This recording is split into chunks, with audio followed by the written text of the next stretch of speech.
All right, so welcome to FIB Live. My name is Martin Del Carpio. I am thrilled and happy that this is the very first live conversation we're having with the cast and crew from the film, feature film, actually, award-winning feature film from the Queens World Film Festival. I have Korab, the filmmaker. I have Max, one of the lead actors, and I have Donte, the director of photography, and also the editor of the film. And hanging around is Jalissa. She is some filmmakers in boardrooms. So basically, what we want to accomplish with this section here at FIB Live, we want to be able to give the platform to filmmakers to have the opportunity to talk about the process of everything that they've went through in terms of accomplishing their films. As we know today, in today's age, it's not easy to do films on your own. It's not easy to accomplish. There's a lot of factors that play into it. There's money, there's coordinations, there's finding the right talent. There's a lot of things. So it's always great to just open up the platform to filmmakers and allow them to just have their say and to be able to express everything, the yin and yangs of complicated world sometimes that could be filmmaking. So I just want to take a moment to to allow each person on the platform today to introduce themselves and what their role was in the film. Although I already said it very briefly, but just anything else they want to add. So I'll start with Karab, the filmmaker, writer, producer. Yeah, first of all, thank you to Martin and Jalissa for having us here. We're very excited to be here. Like Martin said, my name is Korab. I'm the writer and director of The Hangman. Yeah, thanks guys so much for having us. I'm Max Pettit. I played the doorman and the hangman, and just a humble artist that was just that is so excited to take this journey with Korab and Dante. Hey, I'm Dante. I did the cinematography and the post editing for The Hangman. Great, thanks. So basically, I want to start from the beginning. I've been to a lot of film festivals myself, and have, you know, been to many in the last 6 or 7 years and have seen a lot of films, but I have seen nothing like The Handman. And I'm just going to start from the beginning from my impressions of The Handman when it all started. Basically, it was at the press event at the Queens World Film Festival.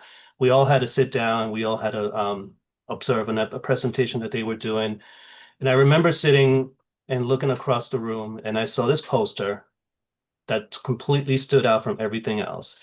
And I said, well, what an interesting poster that is. I'm intrigued. And I remember after the presentation was finished, I remember walking over to and speaking. I think I met Dante first, and I just remember asking you questions about the film and all of that. And then you guys were like, "Oh, come to the screening." And I'm like, "Of course, you know." But nothing prepared me for what I was watching from the moment it started.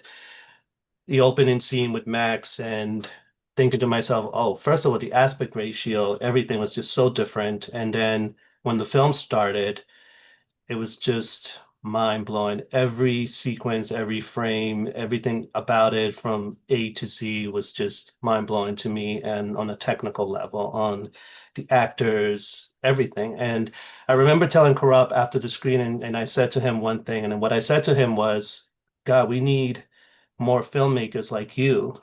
We need people who are pushing the boundaries, who are definitely not afraid to try different ideas, to just go there sometimes. And The Handman was one of those films that you don't see, at least from my experience, I don't really see out there, and filmmakers taking those kind of risks.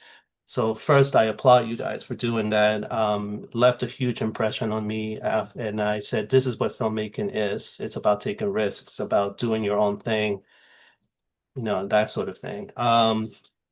So what I wanted to do also was discuss from the very, very beginning, the genesis of this whole process, and I think Karab will be the one to start this whole thing. The roots of the idea, how inspiration hit you. What was it that just made you think, okay, this could work, maybe? I want to try this idea. I mean, what was what was the beginning of this whole process like for you? Of course. First, thank you for all those kind words, Martin. It really means a lot to us. Um, I think in terms of the idea, it started as I was working as a doorman early on in my doorman career.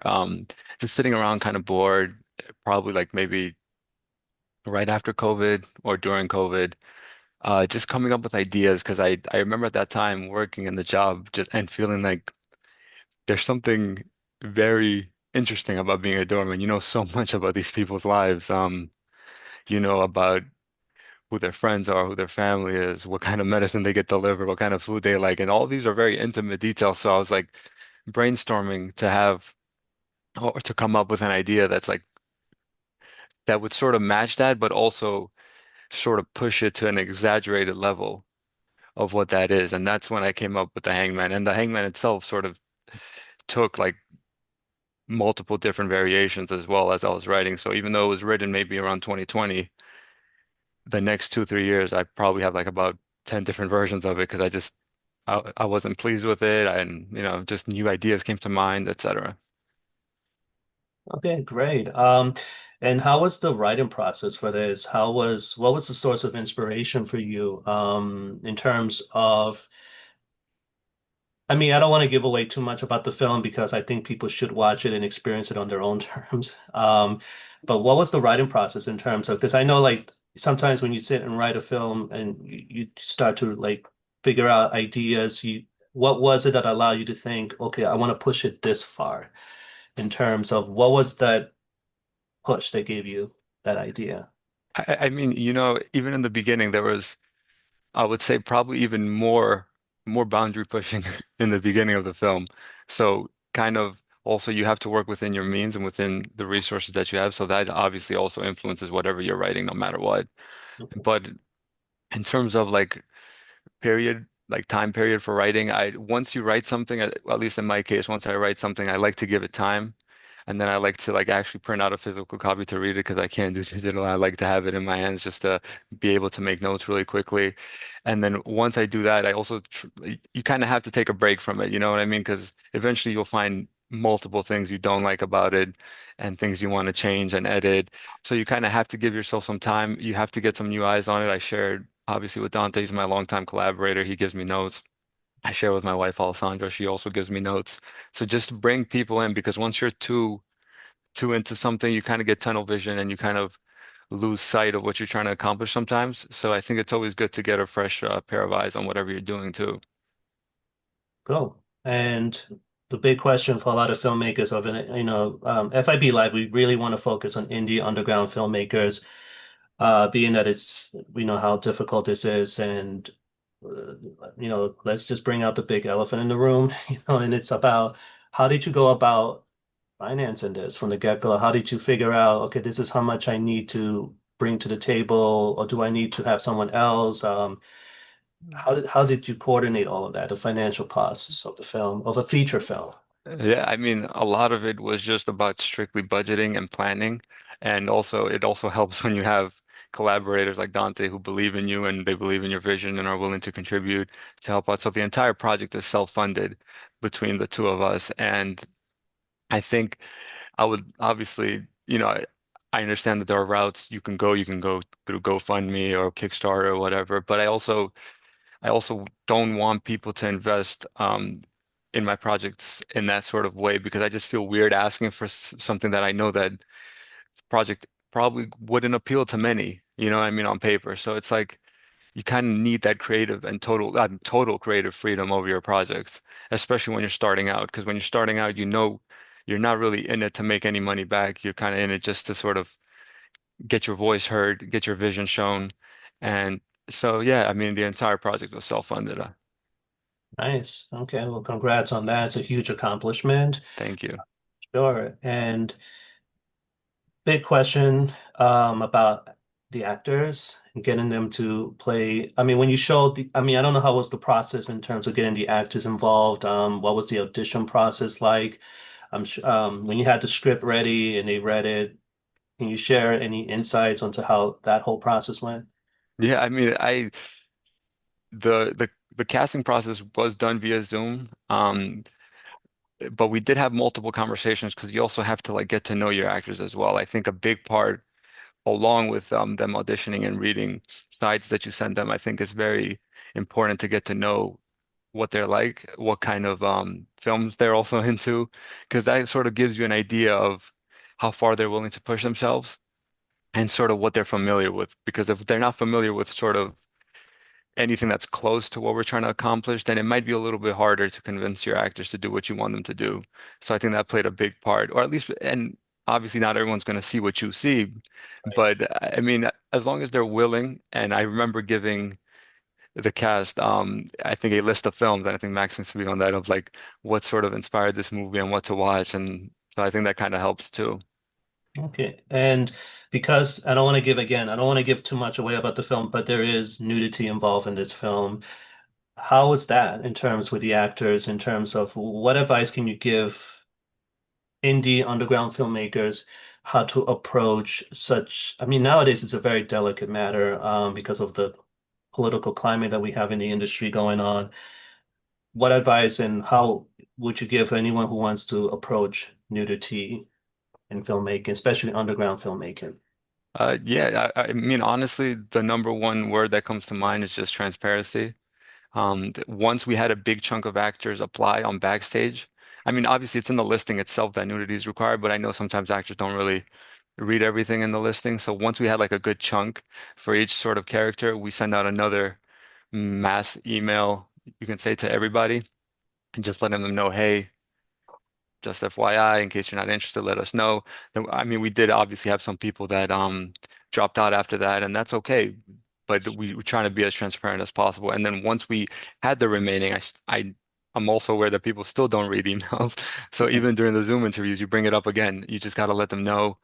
And while you're on set, we did hire an intimacy coordinator. It was very important for us to sort of have that buffer so the actors, if they don't feel comfortable telling me, for example, hey, I don't think I should do this, then they can at least go to her, our intimacy coordinator, and maybe she could relay it to me, and then we could work something out. But honestly, just be transparent. I mean, that's really all you can do.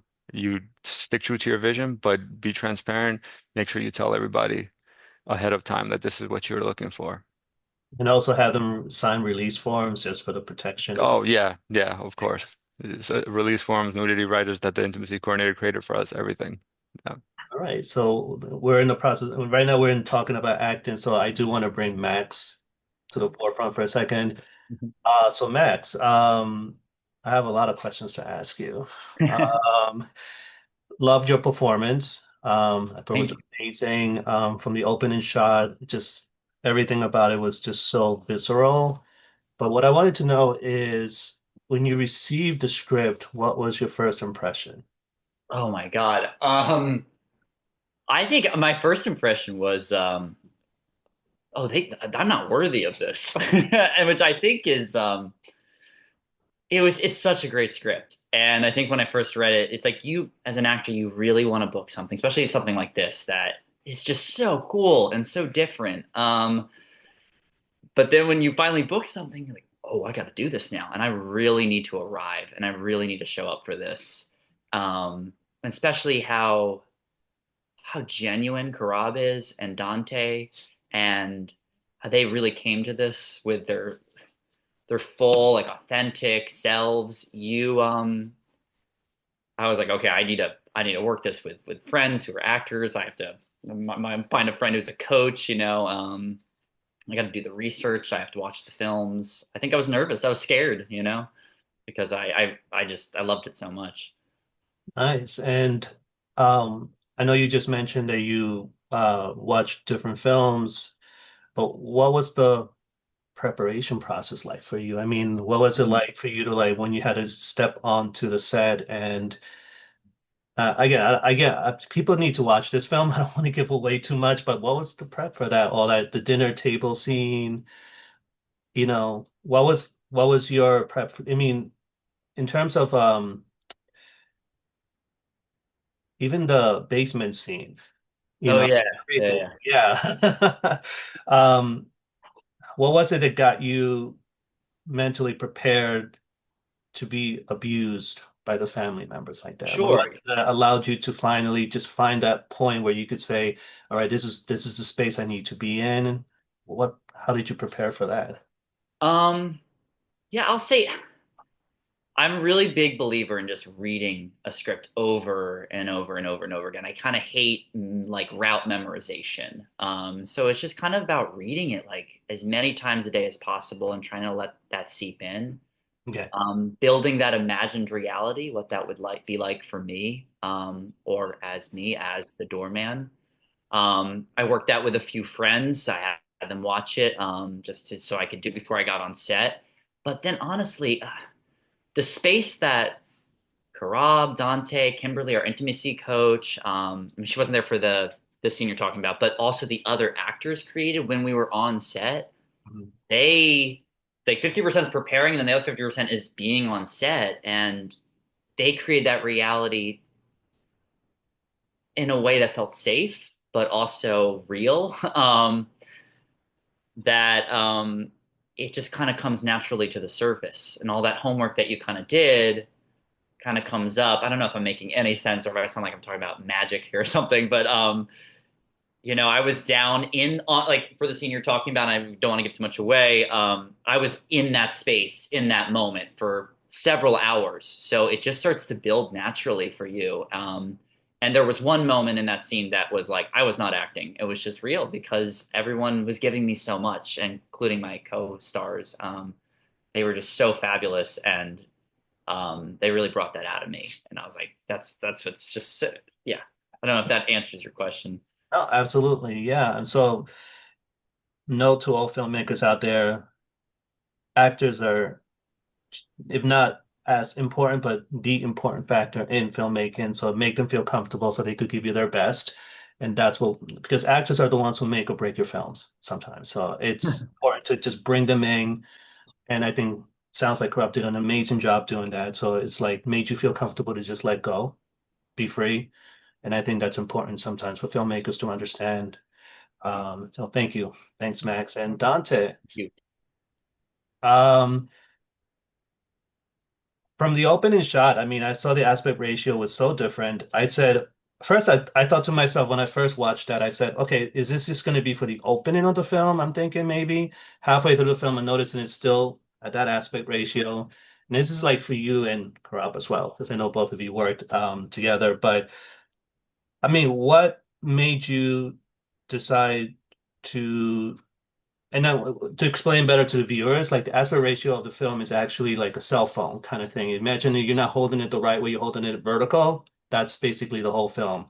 And it works so well. I mean, it brought me into a different reality. I don't know how to explain it really. And it just really worked. It didn't feel anything was cut out. Everything was so perfectly placed. So if you guys, Dante, perhaps can talk about that, like what made you decide to utilize that aspect ratio? Yeah, so the aspect ratio was, I think, 4:3. It's something that when we were planning initially, like the pre-production, Korab had mentioned that he wants to shoot it in this 4:3. And we just always like had that in mind. Like we're gonna go through the project, shoot it that way, and then, post when we do the editing, just we're not gonna really crop anything like that. It's just gonna be shot in that aspect ratio. I think it was just like a stylistic choice that you don't normally see in movies. So we thought it would just be like a cool idea. Um, and yeah, I think it definitely when you watch it, you sort of get that same feeling of like it's very unique, it's very standoutish in that aspect ratio. I feel like if it was shot on like a standard, film ratio that you see in movie theaters, it probably wouldn't work the same way that it does in the film now. Yeah, someone at the festival in the Q&A said that it sort of for him was the impression that he got was that it was very like tight and claustrophobic, and it made it more intimate for the characters on screen, which I thought was a great interpretation. But I also think in terms of the film itself, it's very unique, like Dante was saying, and it's sort of nonconformist in a way. And I think if it was a standard ratio that you see everything else, I honestly think it might have taken away from the film a little bit because you want to be reminded that this is not something that you should be comfortable watching pretty much. You know what I mean? It is happening. And I think that aspect ratio, because we're not so used to it, I think it kind of throws people off, and that kind of adds to the storytelling in like a very unique kind of way. Cool. And in terms of like the cinematography itself, I mean, when you look at it, I saw a lot of different lighting effects to it. I mean, I know it was done on set and all that, but it's just it works so well. I mean, what does it? I mean, there's an experimental edge to the film for sure, and that's what I got when I first watched it on the screen. But what was it that you guys? What does how did you go about making the decisions in terms of how to do the setups for different scenes, the basement scene. I'm talking about the bedroom scenes towards the end. There's, even like the role of the father at the beginning when you see him standing next to the TV holding the white head, I want to say, the mannequin head, I think it is. I mean, all of that, the lighting effects, it's kind of like put more in the dark and it's all so well done, and I'm like, how did you guys go about in terms of setting all that up? Yeah, so a lot of it, I guess I'll go a bit ahead with the location scouting. We got this place like very last minute. So we basically had to go in and just sort of like test things out on the scene. I feel like the lighting and stuff, we knew what we wanted to do, but not exactly how we wanted to set up. So every scene, like the dinner scene, the individual bedroom scenes, we spent maybe like a good 5 or so minutes camera here to see how it looks. Put the lighting on, let's turn it to this color. How does, this actor look in that? And we would just go about doing it that way until we found, I guess, the right shot for like each scenario. And yeah, I think it was definitely trial and error based in that sense. Like we felt comfortable, like we knew what we wanted. It was just a matter of, well, how exactly are we going to do it? And some locations took a bit longer than most, like the basement scene, for example. We initially didn't write it in the script to be in the basement. So we sort of were exploring the house, and then we go downstairs and we're like, oh, this is a cool location. It's got like a cool, creepy, atmospheric look to it. How about we turn this scene into, I don't want to spoil it, but we just call it the basement scene right now. And even that, like there was just so many of, oh, Korab wants me to go here. How does this look? And then, just take the camera, put it at this angle, over the shoulder or facing this direction. It was a bunch of that, but I don't feel like it, I don't think it uh, hindered the movie. I feel like we ended up getting what we envisioned it in the first place, even though it wasn't what we planned for. If that makes any sense. Like we didn't necessarily come into shooting that day knowing that we're going to get those shots, but we ended up getting them, and it met our expectations, and a lot of it even like exceeded our expectations. Nice. So it has like a little bit of that experimental feel to it because you guys were feeling out, although you had the ideas before, but you guys were sort of feeling out the location when you arrived, seeing what Yeah. could work and not work. So you didn't have storyboards on this. You didn't create storyboards.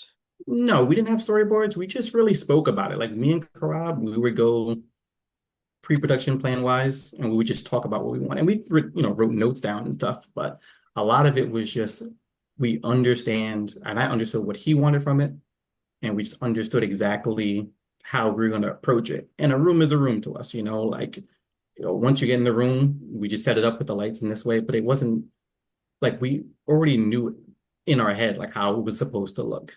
Right. And once you get there, it's just making sure that everything's lit right, the actors are fine in their settings, and And yeah, sometimes, and I was going to say, sometimes the setting dictates the shot itself. So you learn from where you're at. And I think even though you might plan the perfect shot in your head, when you get on set, you'll see that it's almost impossible to get. You have to be able to adapt. You have to be able to feel the yeah, setting you're in. And you sort of have to work with it, you have to let it feel you out and you feel it back out and then you find the perfect shot. And that's sort of what happened here with this house. And uh, we, especially low budget filmmakers, we don't have time to rent the Airbnb a week prior so we can do rehearsals and figure out the perfect shot. So a lot of it is all on the fly and coming up with solutions that will move the project forward. But like I said, a lot of it has to do with the setting itself.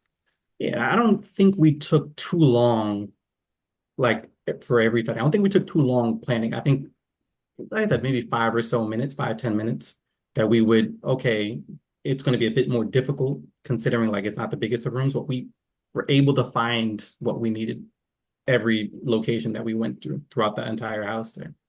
All right. So the question, I think the next question for you guys, because I do feel like The Hangman is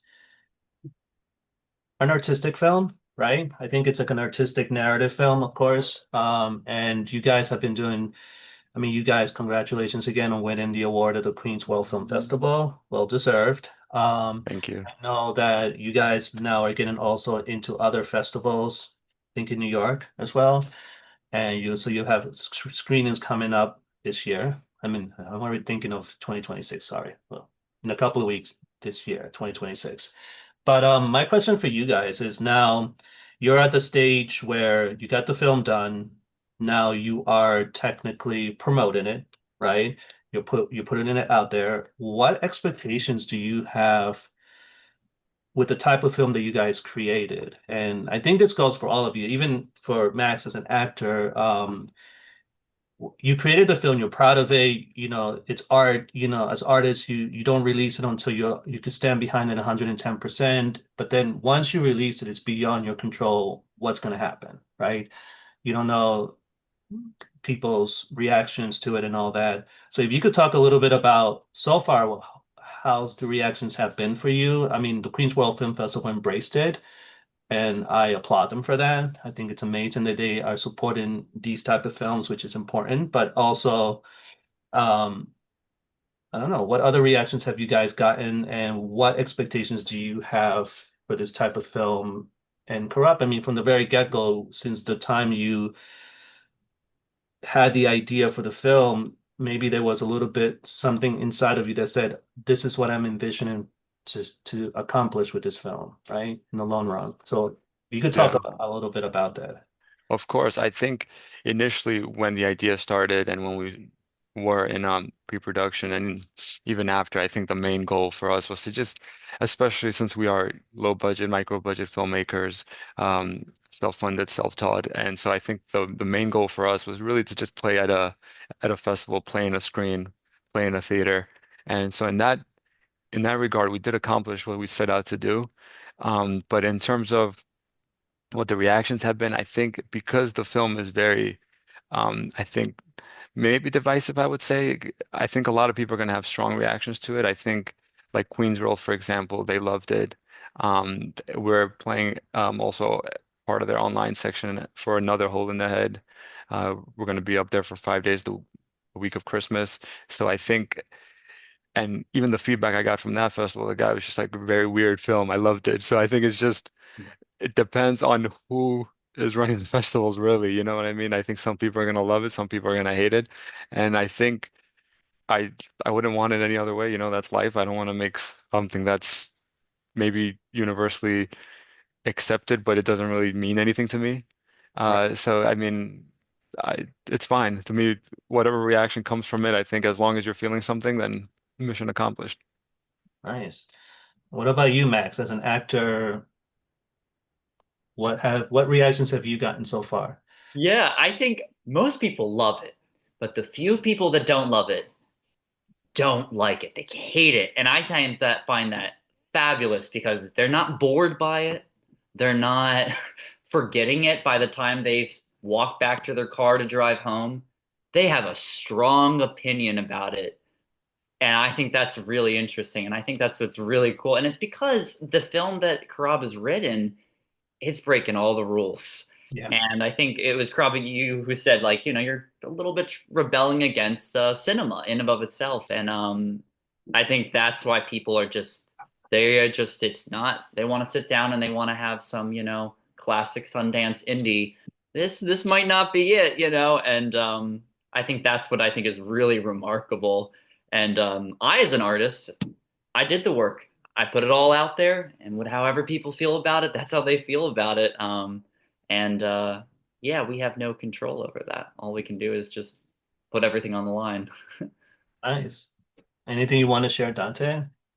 Yeah, I feel like they both sort of summed it up. I think with a film like this, like we're not intending to just do a standard movie that you might watch at like your AMC or whatever. I feel like there's a lot of movies that people don't watch, Mm. that even more people don't even know about because they're too afraid to sort of like expand their variety. And I think that's what we wanted to do with this film, is just make something that you wouldn't see, but it's gonna stick with you in a good way or a bad way. Like you're not gonna say that you don't remember watching it.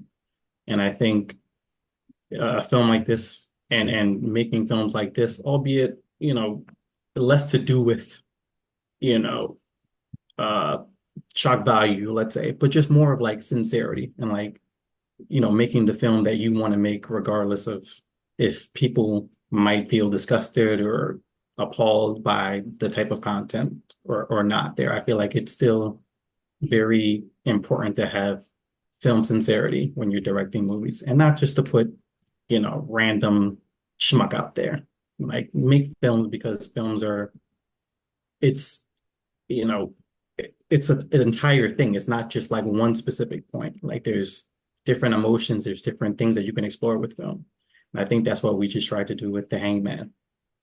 No, yeah, absolutely. I mean, again, it was like an onion for me. It was like so many layers to peel off as I was watching the film. I mean, I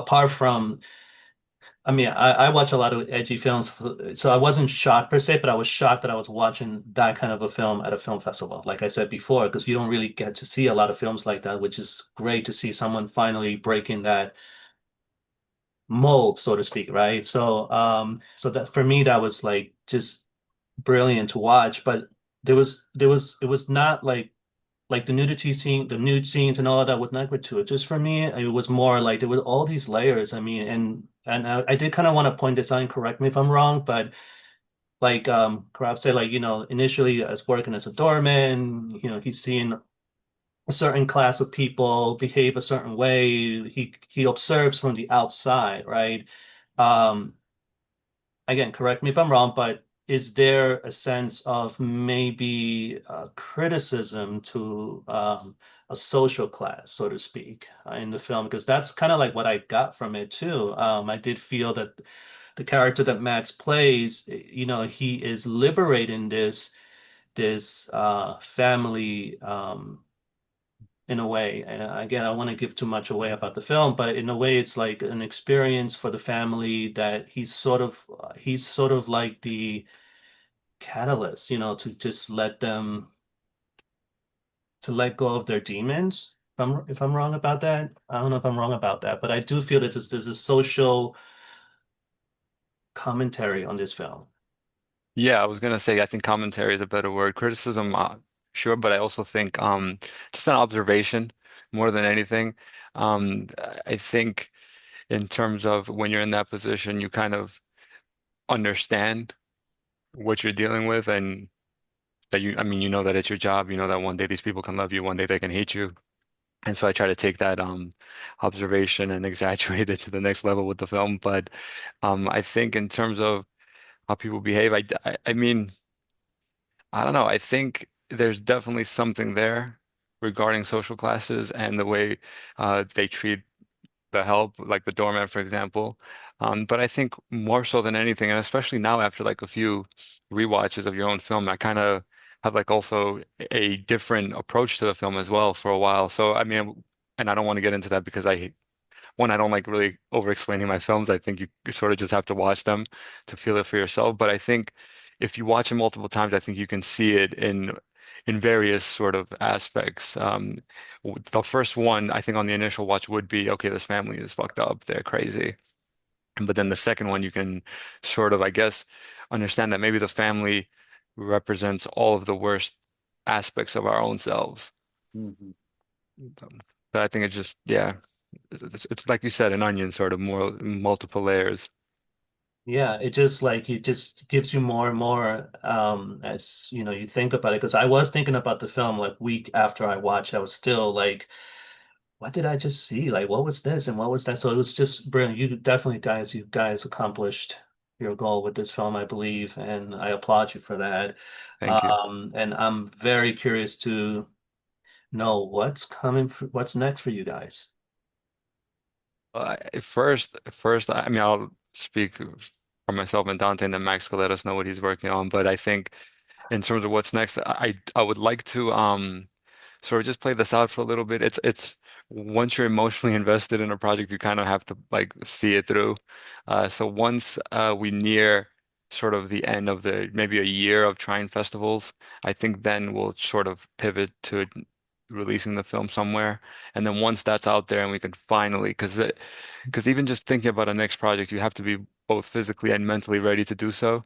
And so I don't think I'd be able to until I've sort of closed the door on the Hangman fully, and I'm just it's a little too early to do that, so I'm still just running the festival run and seeing how that goes. Well, I mean, I mean, it's amazing too. Yeah, I mean, we're still just living the Hangman, which is a year and a half later, which is fabulous. I have another film that's kind of like it's going into festival submissions now. It's called An Old Friend. It's me and a high school friend who were on a wrestling team together. We reunite, and we were kind of suffered a lot of abuse from the wrestling coach. This summer, I'm going to London. I got into Lambda's London Academy Music Dramatic Arts Shakespeare program, and I got a little bit of a scholarship, so I can go out there, which is fun. Because I'm a theater kid, I'm a stage kid, and this is my first feature film. So um, I am forever grateful to Korab for giving me the opportunity to get comfortable, um, doing this. Nice. How was it being a stage actor doing, how different was it to do a screen film, to be a screen actor?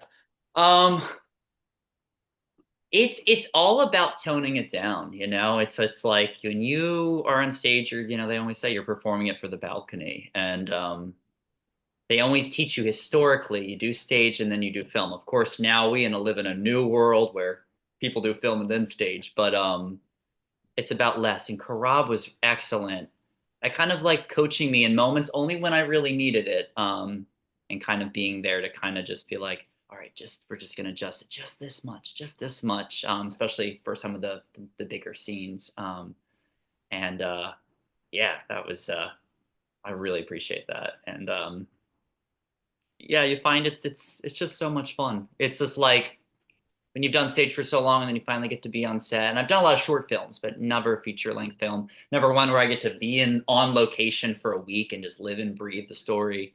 Nice. Um, it's just you find like you're meeting another version of yourself. It's really cool.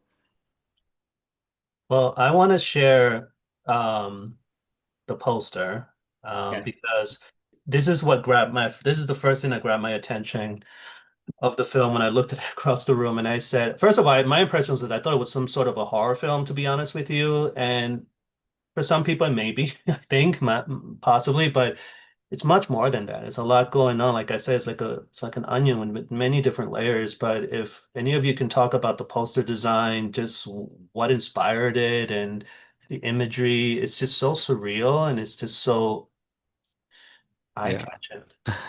Thank you. So this poster was actually designed by my wife Alessandra. She came up with this whole thing. The mirror you're seeing in the middle of the poster, these are some random shots we took on the last day of filming because I love mirrors, and I just had all the actors walk down the steps and I was just taking pictures of them from the reflections because I thought it was really cool. So then what she did is she kind of took it, we added like a little fingerprint, you can say, effect on it, made it Oh, black and white because it has to do about identity. The lines you see on the side, I mean, she came up with it on her own, but for me, it sort of represents like kind of like a maze because that's what the film is. It's sort of like a maze with everything that goes on, and I mean, she's great. She came up with it on her own, so I love it too. Trust me. yeah, it's really well. I mean, you're saying all these things that I never like even I see the fingerprint on it. Like, wow, I never, it's just so surreal. It should just win an award on its own. Your wife should win an award just for this. Oh, Thank you. amazing. So on that note, I mean, thank you guys for coming, for being a part of this, for being the first, and I'm proud as hell to say that you guys are the first for FIB Live because I love the film so much, and I'm so happy you guys accepted this to do Of this. course, we're honored. Thank you for having us. Gosh, thank you. Yeah, thank you very, very much. Thank you both. Yes, thank you, everyone. Can I say that I learned so much, just like even certain quotes and that you said, like, let the setting dictate the shot. Thank you so, so much. It was definitely a great experience meeting the three of you. I wish you the best of luck with your film. Thank you. Thank you, Jalissa. Thank We you. appreciate that. Thank you And so to, much. and to all the viewers out there, if you ever come across this film at a film festival, please watch it because you're gonna walk in one person, you're gonna walk out a whole different person. Trust me. You're gonna be like, what did I just see? Whether, like you guys say, whether you love it or hate it, but it will leave an impression on you. So it's very much worth your time.